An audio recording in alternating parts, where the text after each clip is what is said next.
On a moonless night, Sam Fisher drove his 18-wheeler along a stretch of highway that seemed to go on forever, dividing endless fields of darkness.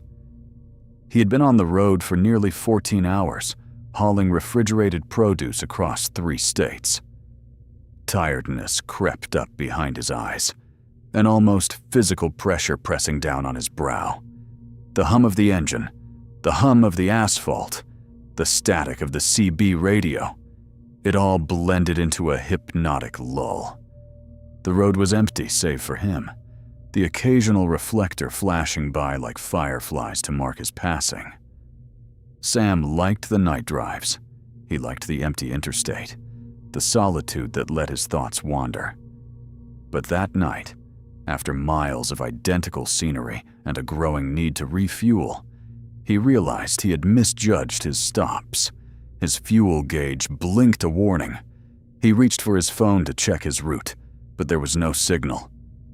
"This stretch never drops out," he muttered, shaking the device. It stayed blank. The radio crackled and went silent. The road continued on, a black ribbon flanked by skeletal trees. The dashboard clock said 1:17 a.m. He scanned the roadside for signs of a service station, but saw nothing but shadow. The towns on his printed map were miles behind him. The next cluster, a good 30 miles ahead. Too far for the fuel he had left. He started to worry. Then, over the crest of a small hill, he saw lights. A neon sign flickering green and white, casting a glow over old pumps and a small building. Sam slowed, relieved. The sign wasn't any brand he recognized. It simply read, "Friendly Service." A smaller sign advertised, "Food, Fuel, Auto Repairs." It looked like a relic from the 1950s. At this hour, the whole setup felt like a portal to an earlier era. But gas was gas. He pulled onto the gravel forecourt. The station was spotless. The glass panes gleamed. The pumps were the old analog kind with spinning numbers. An old-style bell rung as his truck's tires rolled past the pump, the ding-ding of a hose sensor. Sam stepped out into cold air. Crickets chirped, and the smell of petrol mingled with the sweet scent of night-blooming jasmine. "Hello?" He called toward the station. Inside, behind the counter, a tall, thin man in a white shirt and bow tie appeared, as if conjured by Sam's voice. His hair was slicked back. He smiled widely, though the smile didn't reach his eyes. "Evening, driver," the man said, sliding open a window in the door. "Need a fill? "Yeah, please. Super if you got it." We can top you off. Tanks are on the right. You go ahead and pump. I'll get you squared away." Sam nodded. He swiped his card. The pump accepted it with a mechanical clunk. The analog numbers began to spin. He held the nozzle, watching the numbers flick. He couldn't remember the last time he'd had to keep squeezing the handle. He stared at the dial, hypnotized by its ticking. The world around him seemed unnaturally quiet. "Travelin' far?" the attendant asked from the doorway. "Vegas. Sam said over his shoulder. On a tight schedule." "Ah, well, good thing you found us. Don't get many trucks this time of night. You must be tired." "A bit," Sam admitted. He suddenly felt more than tired. He felt drained, like the pump was drawing energy from him as well as fuel. He shook off the thought. He glanced at the station windows. He could see shelves of snacks, racks of oil, a pie under glass on the counter. A black and white TV sat behind the clerk, playing static. His tank filled quickly. He returned the nozzle. The bell dinged again. He looked back at the station. The lights inside seemed dimmer now, yellowed, like an old photograph. The attendant's eyes glittered in the gloom. "All set," the man said. "Need anything else? Coffee? Pie?" "Just a receipt." Sam forced a smile. Something about the man's posture was off. He was too still, his body stiff like a mannequin. "Receipt?" The man furrowed his brow, as if the concept were foreign. Sure. He ducked behind the register. The printer whirred. He handed Sam a strip of paper. The numbers on it looked wrong, letters smudged. Safe travels. Sam nodded. Thanks. He said, turning to climb into his cab. The receipt felt like dry leaves in his hand. He looked at it. The ink was faded, the date reading July 3rd, 1961. His stomach knotted. He looked back at the station. The lights were even dimmer. The man behind the glass still watched him, but his smile had disappeared. His face was long and gaunt, his eyes black hollows. Sam's heartbeat thudded in his ears. He shoved the receipt into his pocket, fired up the engine, and slowly drove away. As his headlights swept across the forecourt, the neon sign flickered violently. For a fraction of a second, Sam saw the pump he had used transform. The metal rusted, the paint peeled, the hose collapsed like a dead snake. The station itself wavered, going from pristine to dilapidated and back, as if two images overlapped. Sam accelerated. Gravel spat from under his wheels.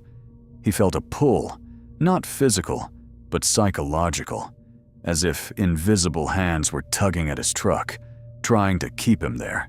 He gripped the wheel until his knuckles whitened. He looked at the fuel gauge. It read, full.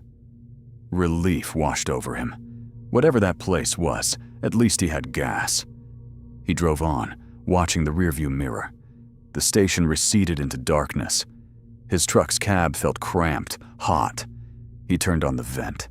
He wiped sweat from his upper lip. When he looked at his phone, it still had no service. The CB remained static. The road seemed endless again. But then the headlights caught something, a glimmer of neon up ahead. Sam frowned. Another station?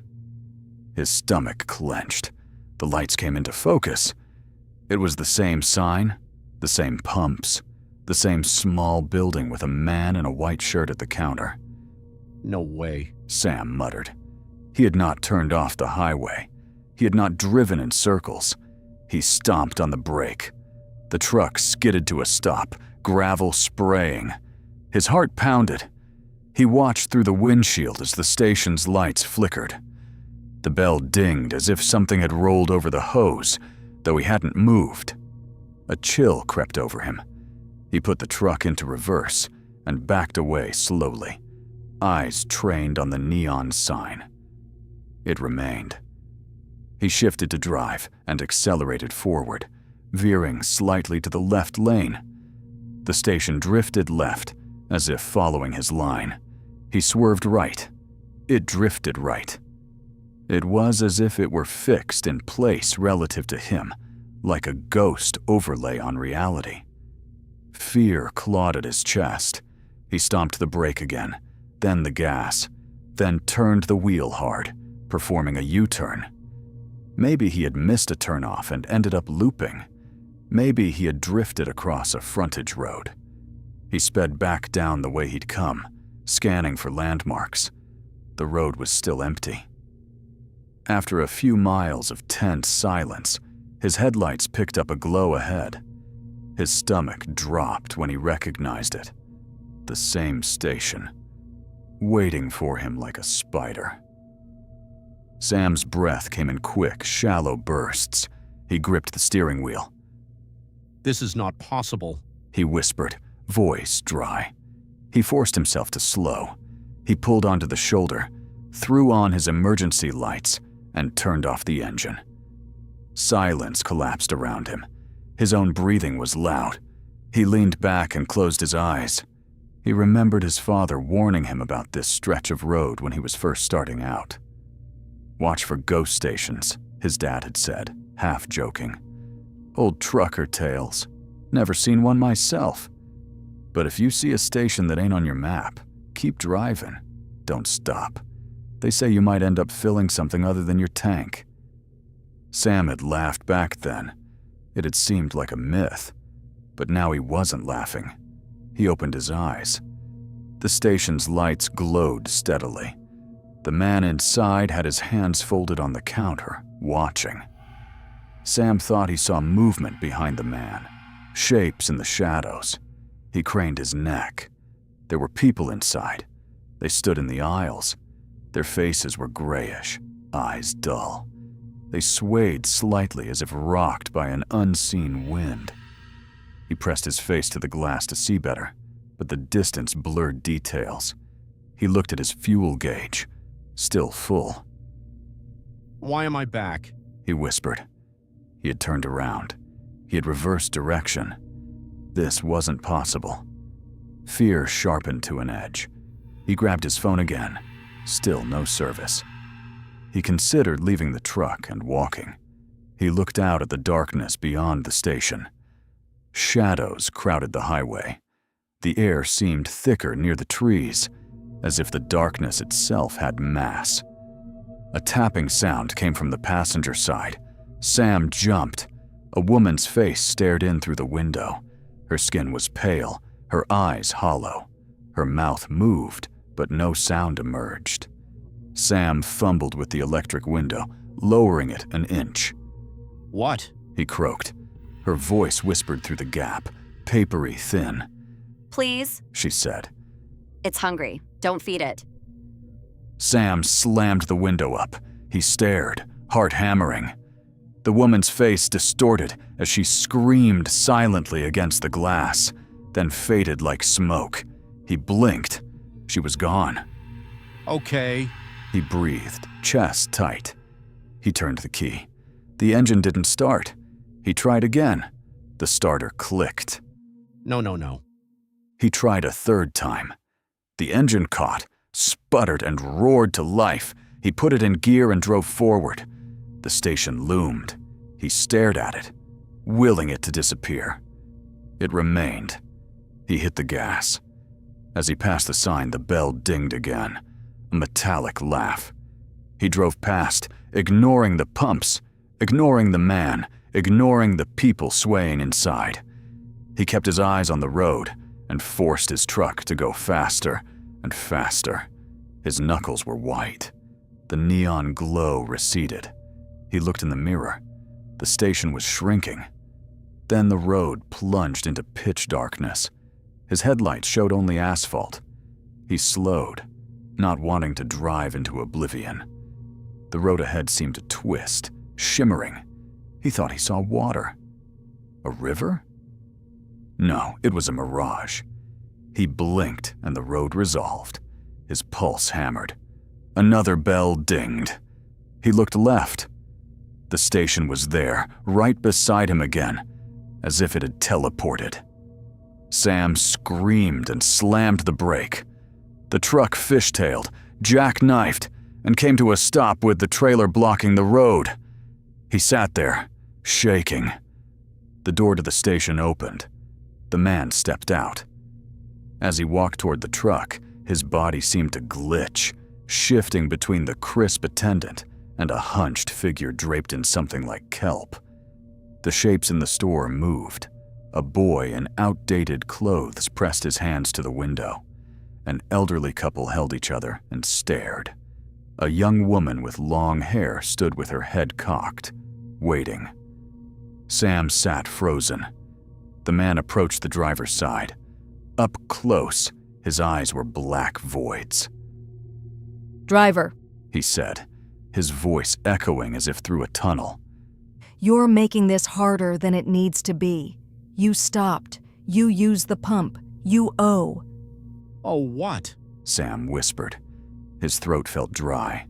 He could see movement inside the man's pupils, like swirling water. Life, Said the man simply. time, memory, you took from the river. It takes from you. It's how we survive. His smile widened, splitting his face into something not human. Behind him, the shapes in the store pressed closer to the glass, mouths open in silent pleas. You should have listened to your father. Sam's mind reeled. This thing knew his father's warning. The woman's whisper echoed. It's hungry. Don't feed it. He realized with chilling clarity, the station wasn't just feeding on fuel. It fed on drivers, on their time, their essence. The service it provided was a trap, a bait. Those inside were those who had been caught, who had stopped and never left. Their lives replayed inside the station over and over. The man, the creature, wanted him to surrender. Sam gripped the wheel. No, He whispered, voice shaking. I'm not yours. He pulled the gear shift. The engine growled. He slammed his foot on the accelerator. The truck lurched forward. The man lunged, hands clawing at the open window. Fingers, like eels, slithered inside. Sam recoiled, jerking the wheel. The truck surged, then shuddered. He looked down and saw the man's fingers dissolve into water and slide off. Still hungry? The voice said from everywhere and nowhere. Sam shifted into a higher gear and floored it. He felt something like resistance, a watery barrier pressing against the cab. He pushed harder. The truck's engine groaned. The tires squealed. The world seemed to warp. The neon lights flickered like strobe. Then there was a snap, like a rubber band breaking. The resistance vanished. The truck shot forward. Sam looked in the mirror. The station was receding, shrinking, still glowing faintly. The man's shape shrank into a speck, then into darkness. The bell dinged one last time, a fading echo. Sam kept driving. He didn't dare slow. He didn't dare look anywhere but forward. He drove until dawn, until the first pale pink light appeared over the horizon. The radio crackled back to life. His phone buzzed with messages.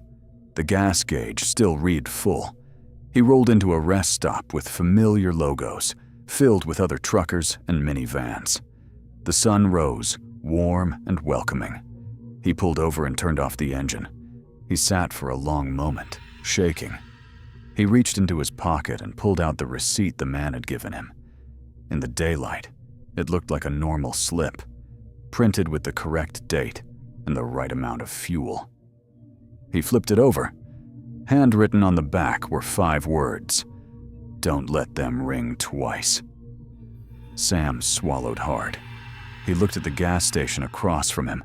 Just a normal modern stop with coffee and fluorescent lights.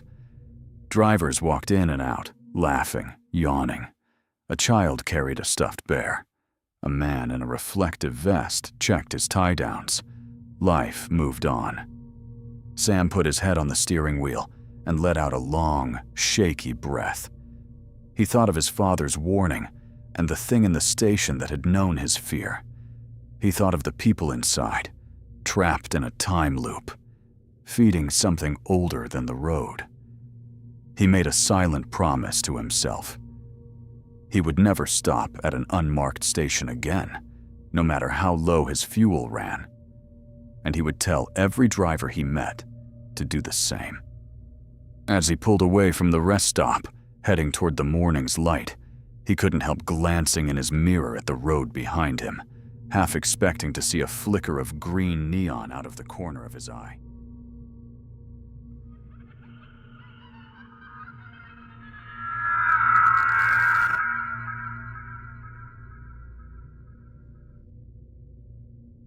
For 30 years, Daniel Peters had driven the same back roads through the mountains to deliver goods from the depot in Asheville to the tiny town of Monroe. He could do the route with his eyes closed. He knew every curve, every pothole, every lean-to farmhouse and derelict barn along the way. He loved the solitude of those long drives. Even when his fellow drivers complained about the isolation, about the way the radio would cut out halfway up the ridge, Daniel found comfort in the quiet that settled over his cab. That comfort was shattered one cold October night when a storm rolled in unexpectedly. Sheets of rain lashed his windshield, and the wipers struggled to keep up. Fog drifted between the pines, turning them into dark smudges. Daniel hunched over the wheel squinting at the slick, black ribbon of road illuminated by his headlights. He was running late. Mrs. Cartwright's supply order had come in last minute. He'd told her he'd deliver, even if it meant driving through a squall. His old truck groaned around corners, tires splashing through puddles. The radio died where it always did, just past the county line where the rock face rose on one side and a sheer drop fell away on the other. Daniel reached for his thermos, only to find it empty. He sighed, glancing at the clock on his dash. 1:03 a.m. Ahead, the road dipped and then rose, cutting through a valley that had always felt colder than the rest of the mountain. For the first time in decades, he felt uneasy. As he crested the hill, the rain abated for a moment, and he saw a figure on the side of the road. Someone was standing there, thumb out, drenched by the storm. Daniel frowned. In all his years, he'd never seen a hitchhiker out here. There were no houses nearby, no turnoffs. The nearest town was 20 miles in either direction. Whoever this was, they looked desperate. Daniel eased off the gas and pulled to a stop beside the figure. The headlights revealed a young man, maybe in his 20s, hair plastered to his forehead. He wore a denim jacket and a backpack that sagged with water. His face was pale, but his eyes were bright. You all right? Daniel called through the window, opening the passenger door from inside. The young man nodded once. Need a ride? He said. His voice was soft, hoarse. Car died back there. He gestured vaguely behind him. Daniel leaned out and looked, but saw no vehicles. The road curved and disappeared into darkness. Where you headed? Daniel asked, hesitant. Monroe. The young man replied. My grandmother is sick. I need to get there. Rain dripped from his hair into his eyes. He blinked it away. Daniel hesitated. He had never taken a passenger. Company policy discouraged it. But the storm was ferocious. And if the man's story was true, leaving him would be cruel. It was just for a few miles. Daniel nodded. Hop in. The young man climbed into the cab, water puddling beneath his boots. He smelled of damp leaves and old smoke. He placed his backpack between his legs and shut the door. Thank you, he said, turning to Daniel. His face in the dim cab light looked almost translucent, his cheeks gaunt. But his eyes, there was something about them Daniel couldn't place. They seemed older than his face. Seatbelt? Daniel said automatically, starting the truck again. The hitchhiker fumbled with the buckle, clicked it into place. Daniel pulled back onto the road. The storm resumed with a vengeance. Rain pounded the roof. The truck's heater blew lukewarm air. They drove in silence for a few minutes, the wipers swishing, the engine humming.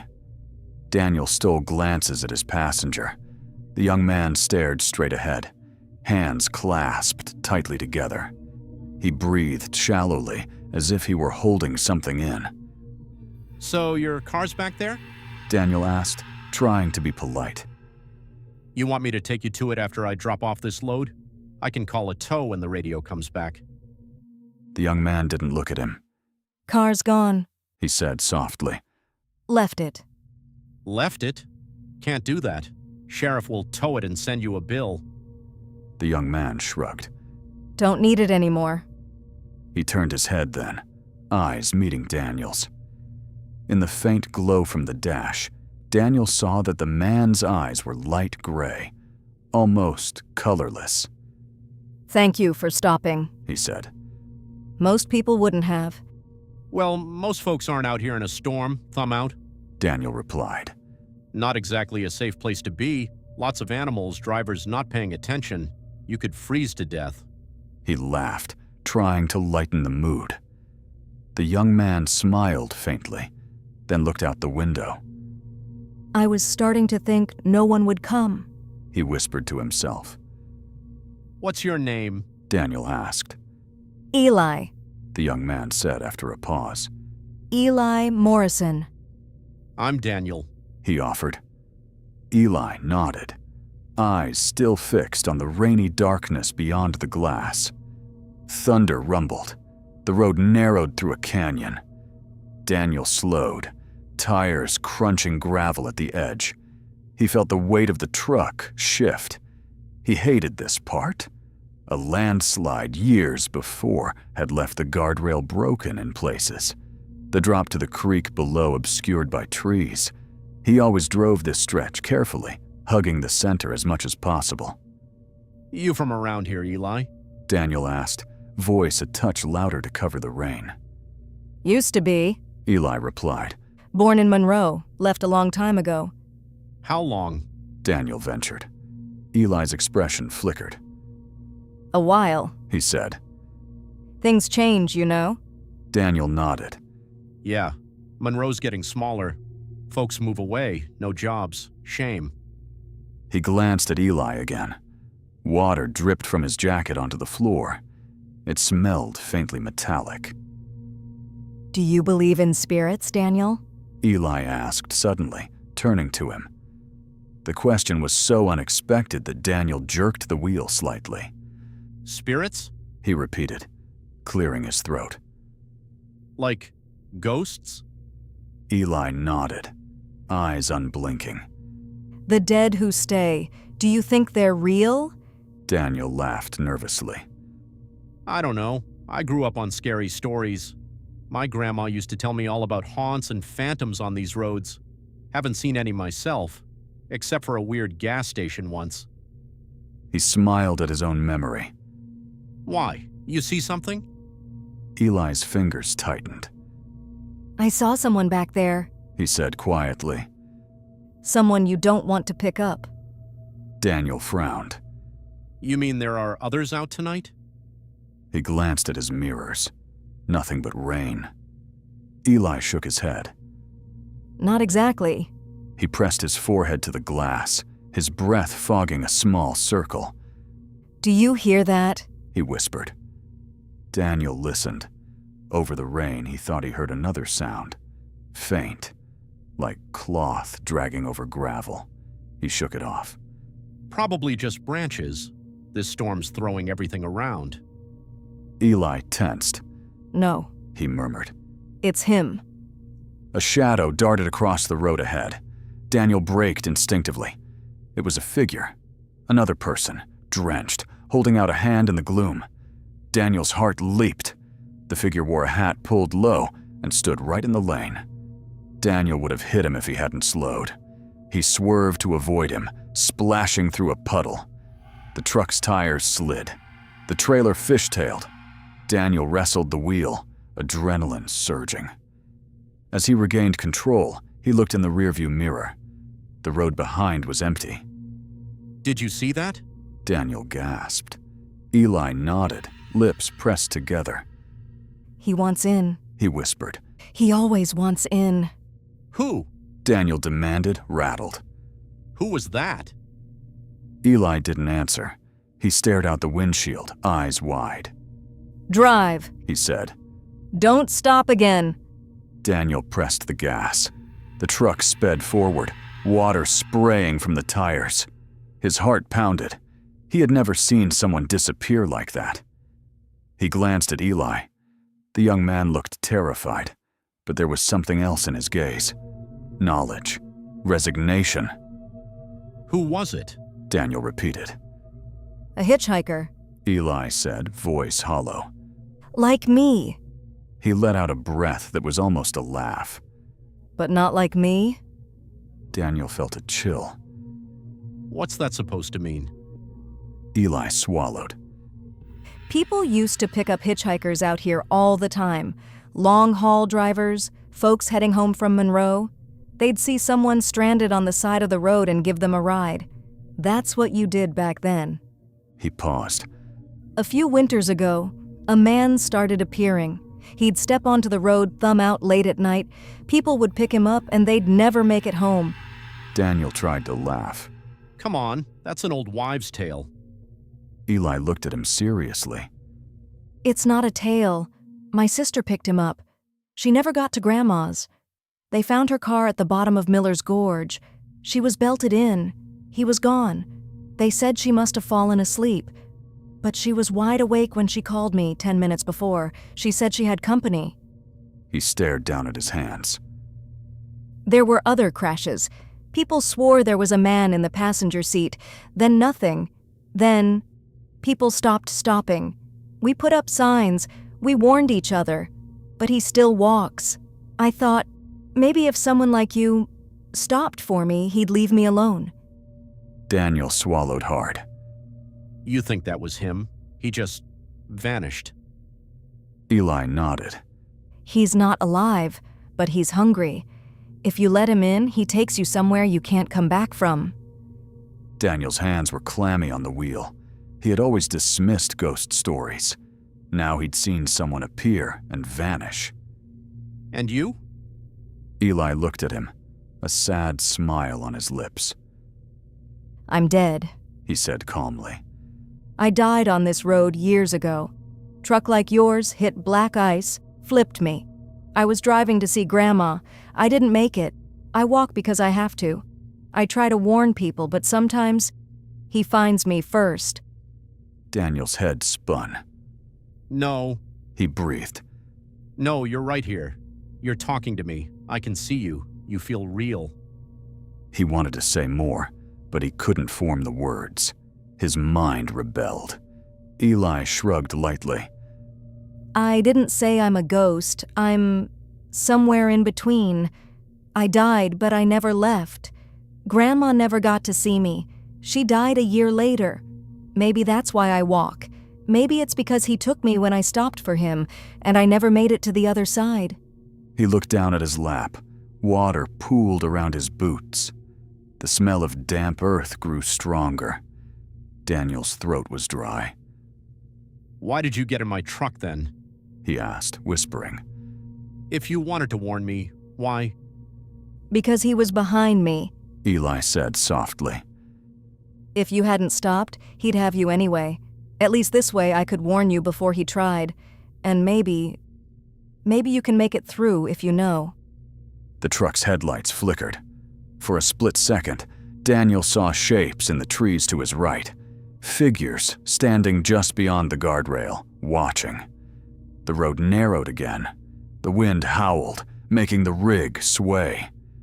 Daniel could feel something pressing on the sides, like invisible hands dragging at the metal. He's close, Eli whispered. Don't look at him. Don't answer if he calls you. Don't let him in. How do I? Daniel began, but he stopped. In the side mirror, he saw movement. A dark figure keeping pace with the truck, gliding above the road, not moving its legs. It leaned in closer. Daniel could see wet hair plastered to a gaunt face, eyes like pits.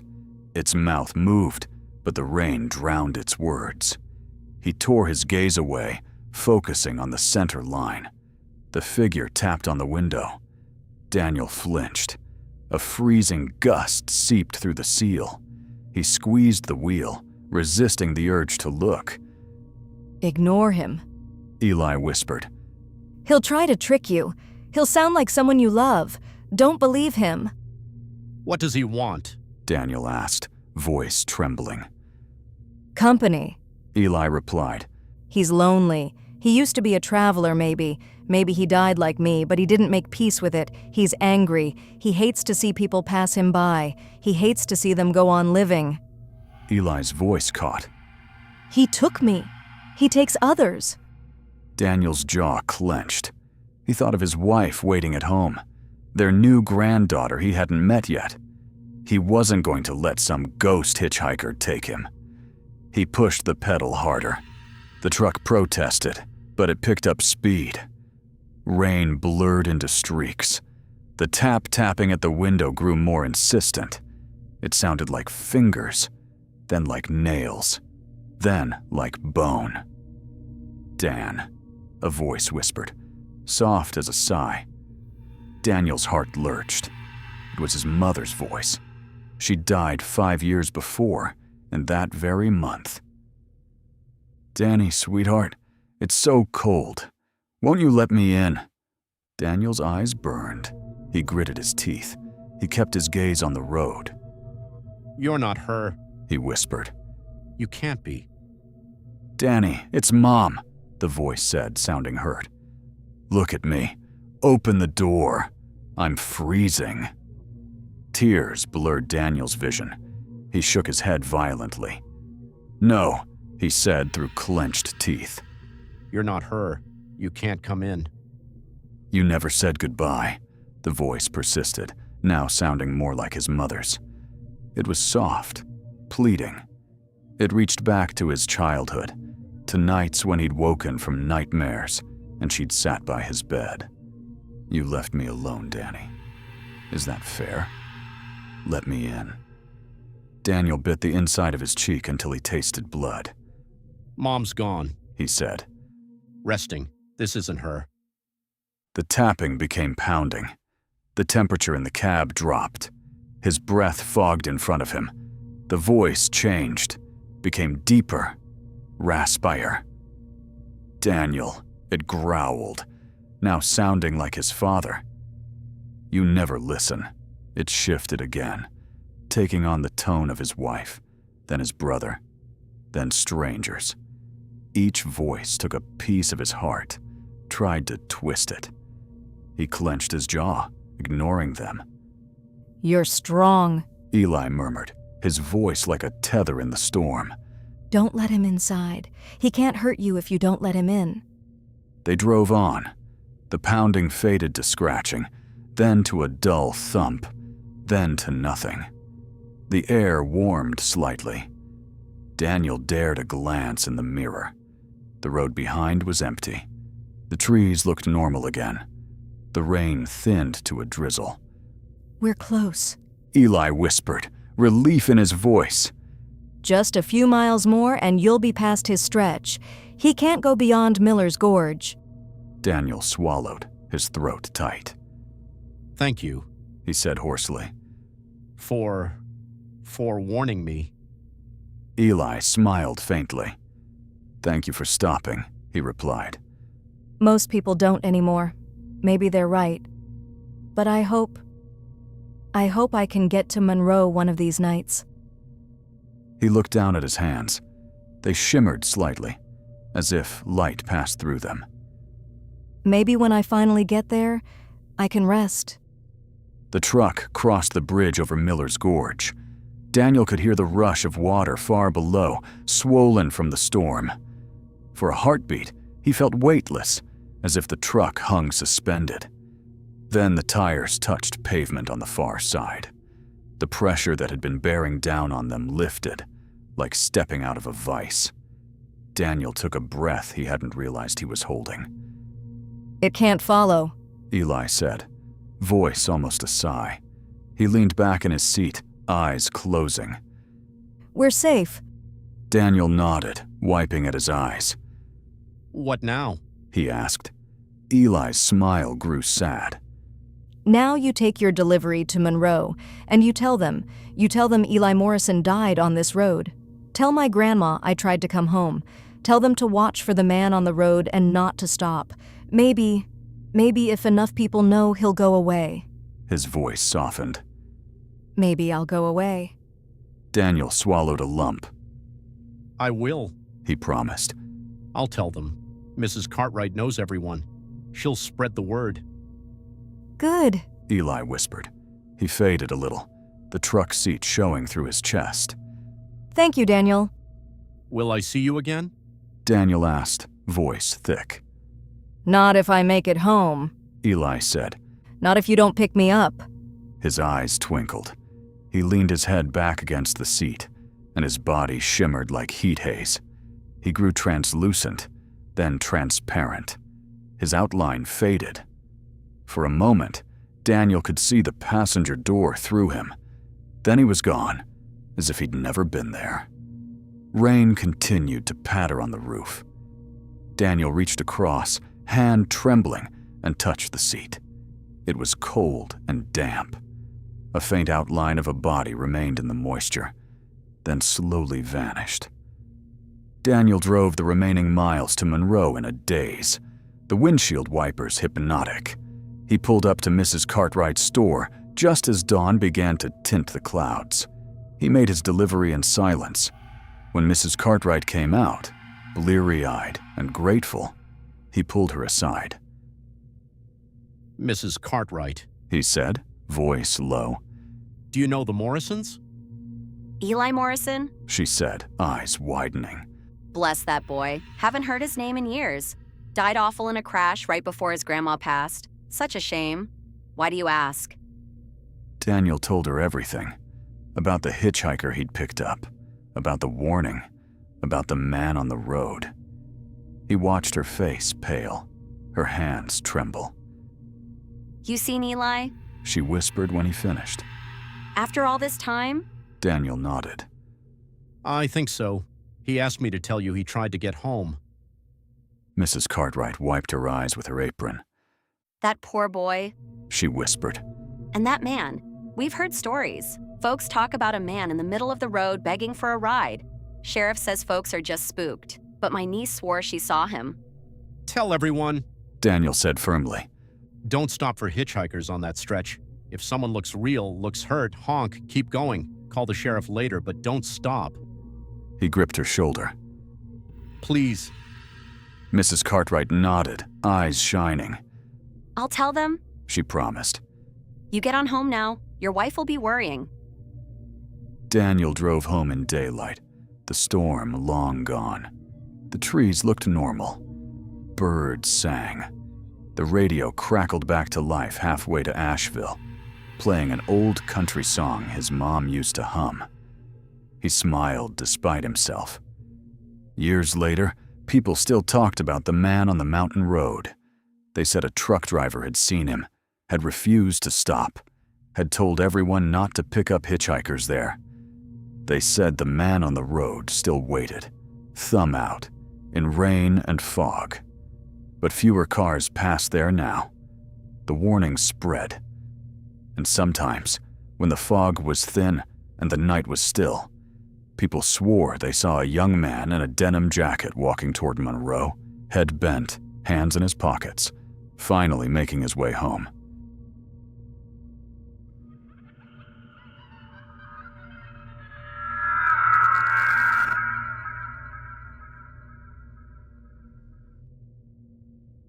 The family trip. When the school year ended and the first hint of summer drifted through their suburban windows, Karen and Michael Harris decided it was finally time. They'd been promising their two daughters, Emily, age 12, and Sophie, age 9, a cross-country vacation for years. Work commitments, house repairs, and the steady grind of daily life always got in the way.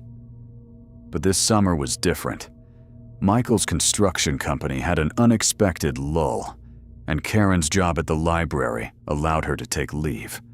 The idea of piling into a rented motorhome and heading out into the wilderness filled them with a giddy anticipation they hadn't felt since they were children themselves. They rented a sleek, modern RV with enough beds for the four of them and their golden retriever, Max. The vehicle had a kitchenette, a tiny bathroom, and a spacious front windshield that gave them an almost panoramic view of the road. They packed clothes, marshmallows, games, and a first aid kit. Michael loaded his tools just in case, and Karen brought a stack of books she vowed to read by a campfire. Emily carried her sketchbook. Sophie brought her favorite stuffed panda. Max brought his boundless enthusiasm. Their friends warned them about long hours on the road, unpredictable weather, and the quirks of RV mechanics. But the Harrises were optimistic. They programmed their GPS for a scenic route through national parks and set out early one June morning with travel mugs of coffee and the radio playing classic road trip songs. For the first few days, the journey was everything they hoped. Rolling hills turned into plains. City lights faded into endless fields under an expansive blue sky. They sang together, played car games, and pointed out wildlife. They stopped at quaint diners with neon signs and at roadside markets to buy fresh fruit. At night, they pulled into reserved RV parks, unhooked the electrical cords, and joined other families around communal fire pits to roast marshmallows and share stories. Emily sketched sunsets. Sophie collected pine cones and rocks. Then, midway through their vacation, as they neared the border of an enormous forest reserve in the northwest, the weather started to change. Dark clouds gathered. A breeze turned into a steady wind that rustled the tall pines. The forecast called for rain. Michael shrugged it off. We can handle a storm, he said, adjusting the RV's wipers and patting the dashboard affectionately. This thing's built like a tank. Karen smiled at his confidence, but double-checked their route. According to the GPS, their next planned stop, Pine Hollow Campground, was only 20 miles ahead. They'd arrive before the rain hit. She called ahead on her cell phone, but the line went to voicemail. Maybe they're out on rounds, She told herself, not overly concerned. They had a reservation. As the RV entered the forest, the road narrowed. Trees rose high on either side, creating a green tunnel. Sunlight filtered through in shifting patterns. Max whined softly, restless. Sophie stroked his fur. Emily stared out the window, sketchbook in hand, trying to capture the interplay of light and shadow. Look at that, Michael said, pointing. Ahead stood a hand-painted wooden sign that read, Pine Hollow, 10 miles. Below the words, someone had nailed a smaller sign that said, Welcome Travelers, with a smiley face painted on. Michael breathed a sigh of relief. Almost there. They drove on. The GPS showed the distance decreasing. 9 miles. 8. 7. The forest thickened. The wind whispered through branches, sounding almost like voices. The rain began as a gentle patter on the roof. Cozy? Sophie giggled, pulling her panda close. At 6 miles, Emily frowned at her watch. We've been at 6 miles for a while, She said quietly, chewing the end of her pencil.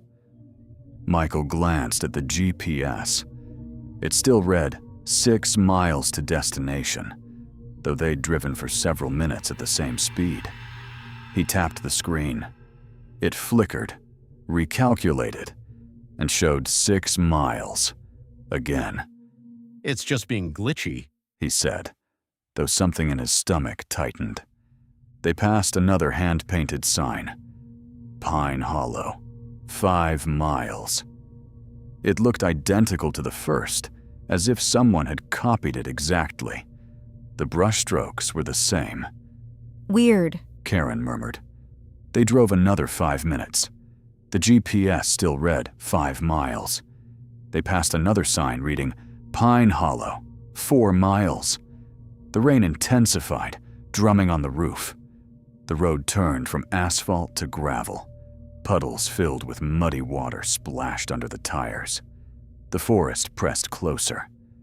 Emily swallowed and glanced at her parents. Dad? Mom? Is this normal? Michael forced a laugh. Probably locals messing with signs. He said, though his voice lacked conviction. He checked his phone. No service. Karen checked hers. No bars. We'll be there soon, He added, more to himself than to the family. They drove on, passing another sign that read, Pine Hollow, 4 miles again. Karen's eyes widened. Didn't it already say 4? She whispered. The RV's headlights cut through the thickening rain. The gravel road turned into dirt, then into 2 tire tracks flanked by ferns and blackberry brambles. Branches scraped the roof. The GPS went dark and then rebooted, only to freeze on a loading screen. Max began to whine louder, pawing at the door. Sophie squeezed her panda so tightly that its seams creaked. Emily put down her pencil.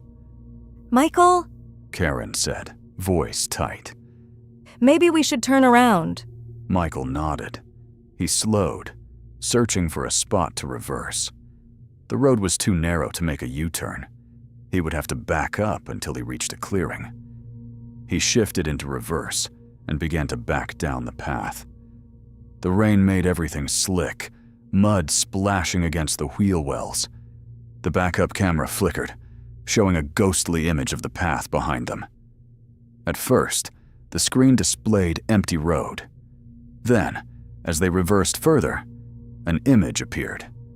A person standing behind the RV, far down the track. It was a man, mid-50s perhaps, wearing a raincoat and wide-brimmed hat.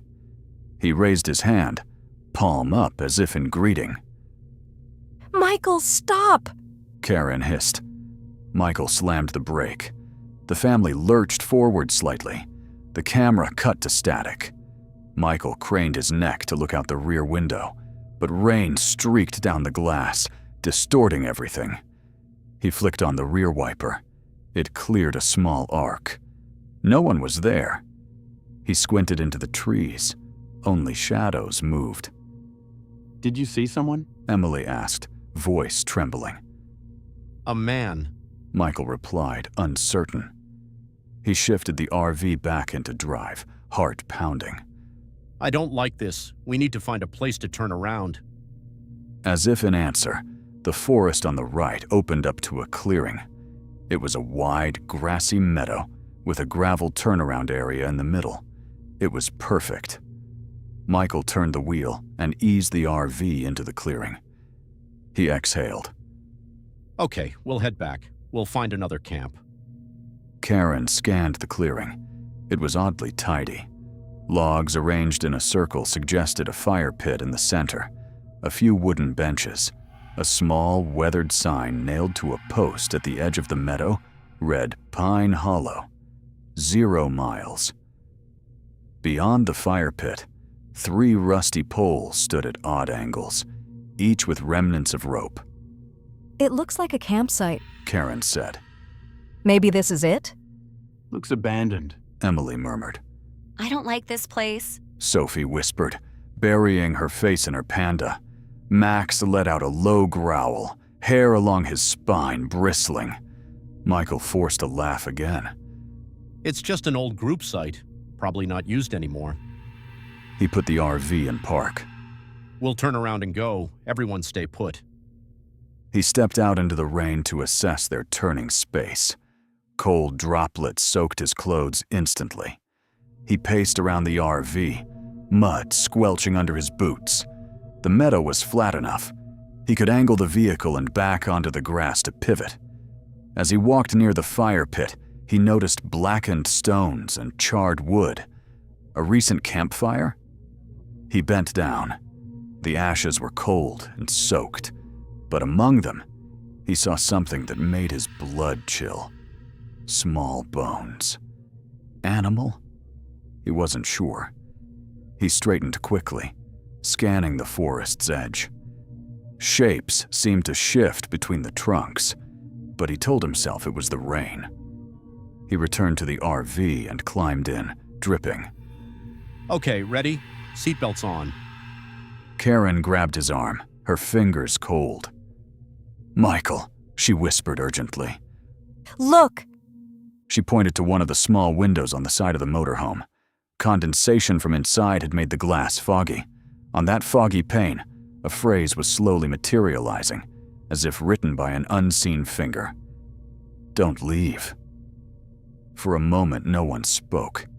Karen's breath caught. Emily's eyes widened. Sophie whimpered. Max barked once sharply. We didn't write that. Emily whispered. Michael wiped the condensation with his sleeve. The words disappeared.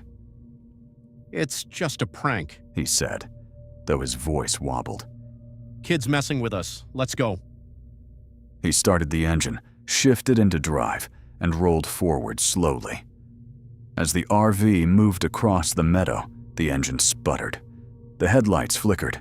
The dashboard lights dimmed. Michael's heart raced. No, not now. He muttered, pressing the accelerator. The engine coughed and then died. The RV rolled a few more feet, then stopped. Silence enveloped them, punctuated only by the patter of rain on the roof. Karen's face went pale. What's wrong? I don't know. Michael replied, trying to restart. The engine cranked but wouldn't catch. He checked the fuel gauge, full. He tried again. Nothing. Max barked continuously now, hackles raised. He ran from one side of the RV to the other, growling at the walls. Emily grabbed his collar, but he pulled free, his nails scraping the floor. Outside, the rain slackened. Fog began to creep in from the trees, low to the ground, swirling around the RV's wheels. The fog made the forest seem even closer, as if the trees were leaning in. Shapes emerged from it. Figures, slowly walking toward the clearing from between the trunks. Dad, Emily whispered, voice shaking. there are people. The family stared as half a dozen figures approached through the fog. Men, women, and children, all soaked, clothes tattered. Their faces were pale, eyes dark hollows. They moved with a slow, deliberate gait, arms hanging loosely by their sides. One man wore a raincoat and a wide-brimmed hat, the same hat Michael had seen in the camera. A young girl held a doll missing an arm. An older woman dragged a torn blanket behind her, wet leaves clinging to it. Sophie began to cry softly. Karen wrapped her arms around her. Michael tried the engine again. It sputtered and died. He checked his phone. No signal. He looked at Karen, fear clear in his eyes. Lock the doors. She whispered. He pressed the lock button. The doors clicked. The figures stopped at the edge of the meadow. They stood in a line, staring at the RV. Their eyes seemed to glow faintly in the dim light. None spoke. None smiled. They simply watched. Max stood at the front window, barking and growling. The rain stopped completely. Silence fell, thick and unnatural. Karen's breath came in shallow gasps. Emily clutched her sketchbook like a shield. Sophie hid her face against her mother's side. One of the figures, a man whose clothes were torn and stained, raised his hand and pointed at the family. Slowly, he drew his thumb across his own throat in a cutting motion. The gesture was exaggerated, almost theatrical. Emily whimpered. Michael felt a cold sweat break out across his brow. Another figure, the little girl with the doll, lifted her toy and shook it, its button eyes staring at them. She tilted her head to one side. Her mouth opened, as if she were about to scream, but no sound came out. She dropped the doll. It landed in the grass without a thud. The man in the hat took a step forward. He raised his hand and motioned, beckoning them. His mouth opened, and a low, wet gurgle emerged. Come, He croaked. The others repeated it, voices hoarse, like leaves scraping asphalt. come. Michael tried the engine again. This time it turned over weakly. The headlights flickered on and then off. He pumped the pedal. It sputtered. He turned the key again. The engine finally caught with a roar. Relief surged through him. Thank God. He breathed. Without waiting, he shifted into reverse and pressed the gas. The RV lurched backward. The wheels spun in the mud for a moment before finding traction. The motorhome backed out of the meadow onto the narrow track. Michael straightened and shifted into drive. As the RV moved, the figures in the meadow began to move too, following at a steady pace. They didn't run, yet they kept up easily, gliding more than walking. Their clothes did not rustle. Their feet made no sound on the wet earth. Dad, they're coming! Sophie cried. She clutched her panda to her chest. Hold on. Michael shouted, pushing the gas pedal down. The RV picked up speed, bumping over potholes and bouncing. Branches scraped the sides. Mud splattered. The figures receded, but did not disappear. Through the rain streaks on the windows, Karen saw their pale faces watching them go, eyes unblinking. The man in the hat raised his arm again, the cutting gesture slow and deliberate, before disappearing into the fog. Michael didn't slow until the road became asphalt again, the forest thinning. The rain returned with a steady, normal cadence. The GPS screen flickered back to life, recalculating. Bars appeared on their phones. Emily began to sob quietly, the sound raw. Sophie cried harder, her small body shaking. Karen pressed her lips to their hair, murmuring soothing words, even as her own heart pounded. They reached a small town a few miles later, lights bright in the evening gloom. A diner with a neon sign proclaimed, "Eats." An old man stood outside, smoking under the eave. Michael pulled into the parking lot, hands trembling. He turned off the engine, which now idled perfectly. The rain tapered to a drizzle. Inside the diner, the smell of coffee and frying bacon greeted them. The waitress, a woman in her 60s with kind eyes, smiled. "You folks look like you've seen a ghost," she said lightly, placing menus on the table. Michael and Karen exchanged glances. Emily stared at her lap. Sophie clung to her panda. Max lay at their feet, trembling. Have you heard of Pine Hollow Campground? Michael asked suddenly, his voice hoarse. The waitress's smile faltered. Her eyes flicked to the cook behind the counter, then back. "Why?" she asked cautiously. We tried to go there. Karen said. It wasn't there. The road, the signs, something happened. The waitress crossed herself reflexively. "Pine Hollow burned down 15 years ago," she said quietly. "Lightning hit a tree. Fire spread fast. It was full. Families, kids. They tried to get out, but the fire trapped them. Most didn't make it. They say you can still hear them on rainy nights, see them on the road sometimes. Folks around here learned to take the highway. We don't go into those woods anymore." She shivered. "Don't know why your GPS took you that way. It's been wrong before. Seen it myself. Sent folks up there. Don't know if it's a glitch or something else." She poured coffee for Karen and Michael, hot and dark. She added cocoa with marshmallows for the girls. Michael's hands shook as he wrapped them around the mug. He felt the warmth seep into his fingers. He thought of the man in the hat, the little girl with the doll. He thought of the fog creeping in and the words on the window. "Don't leave." He thought of the bones in the fire pit. Karen thanked the waitress, her voice barely above a whisper. We're staying on the main road from now on, She said to the girls, forcing a smile. National parks with lots of people. Emily managed a weak laugh. Sophie nodded vigorously. That night, they parked the RV at a busy RV park under bright lights. They joined a large group of other travelers around a roaring fire. They talked and laughed and sang to shake off the chill of Pine Hollow. Max stayed close, head resting on Karen's knee, eyes watchful.